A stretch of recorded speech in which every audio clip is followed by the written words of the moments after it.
Welcome to How to Calculate a Human Design Chart by Hand. Today we will look at this beautiful art of mathematics, so to say. Obviously, a few people of you already know that in the beginning where Ra, received this knowledge, there was no chart calculator online where he could just put his data.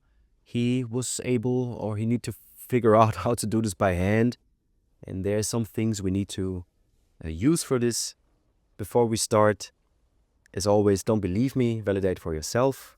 If you don't know me yet, I'm a 1-3 mental projector. My name is Talis.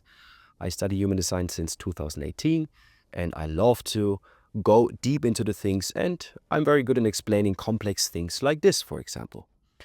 We will start with lesson 1, that's the basics. So we will look at what is ephemeris and why correct ephemeris is important. We will also get some mathematical understanding of what's going on actually. We will have a look at time zones. We will also have a little peek at the planetary symbols or celestial bodies if you want. We will check out the basics of zodiac signs in the sense of what it means that we will work with them.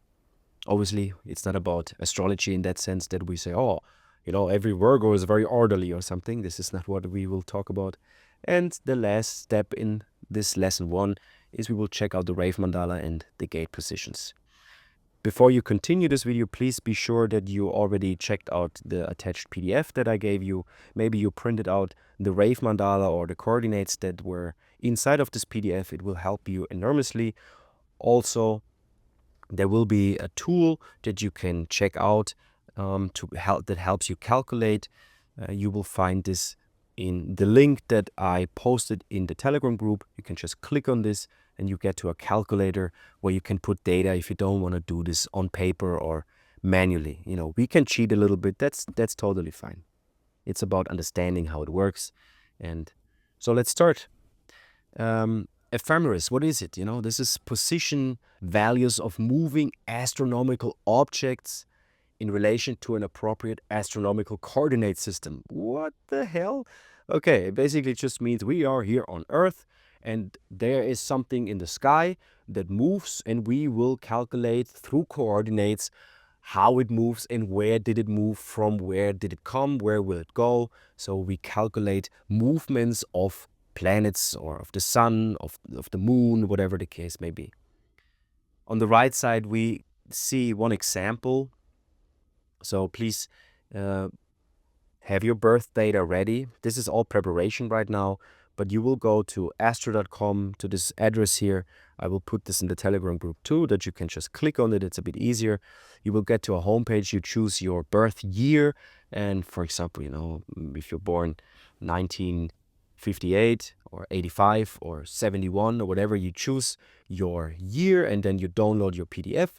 And then in this PDF, you will find tables like this. Obviously, you go for your month. You can see here, this is December 2023. This is the example I will use. Why, you ask? It has no reason. It's just because I did this calculation already for the German course with this data. So I don't want to change it up and do it again, I'm a bit lazy sometimes. So I will use this data set.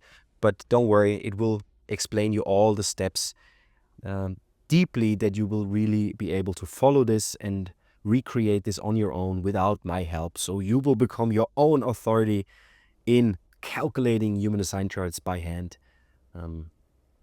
What else do we see here? Obviously, if we would have a day in December, 28th of December, we see it's in this row. For example, the sun. Pardon. The sun is here and coordinate in the wheel in relation to zodiac signs. So now we need to look a bit closer. Okay, here we have the zodiac sign of Capricorn. That's why we need to look at the zodiac signs a little bit and understand what the symbols mean at least. So from here starts Capricorn. That means everything after is Capricorn too. Also here we have Capricorn again. If we would check the moon, if we would check the moon right here, on the 1st of December, it would be something else. It would be Sagittarius, for example.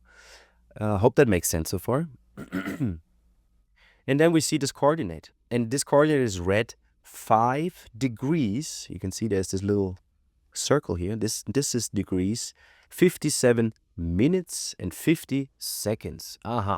So we have a coordinate now. We know on midnight, very important. So we are here in midnight on the 28th of December 2023 at universal time. Very important. If you never heard of universal time, I will come to this in a moment. But now we have a coordinate for midnight, 28th of December 2023 for the sun, and we know this coordinate is in the arc of Capricorn. All those words that I just said, I will explain in the calculation itself later on. So don't worry if you didn't understand what arc, what he said. The next step is to understand, the basics of how we can calculate this. And for this we use the sexagesimal system, or base 6. This was introduced by the Sumerians and Babylonians for time, coordinates, and angles, because if it's high divisibility. So it simplifies fractional calculation, which is an advantage in astronomy and trade and so on. Today it's used in astronomy for star positions, but also in geography for longitude and latitude, as well for measuring time. All of you know, because you said, what basics? I never heard. You did, because you can calculate time. If somebody says, how many minutes is 1 hour? You will say, yeah, it's 60 minutes, right?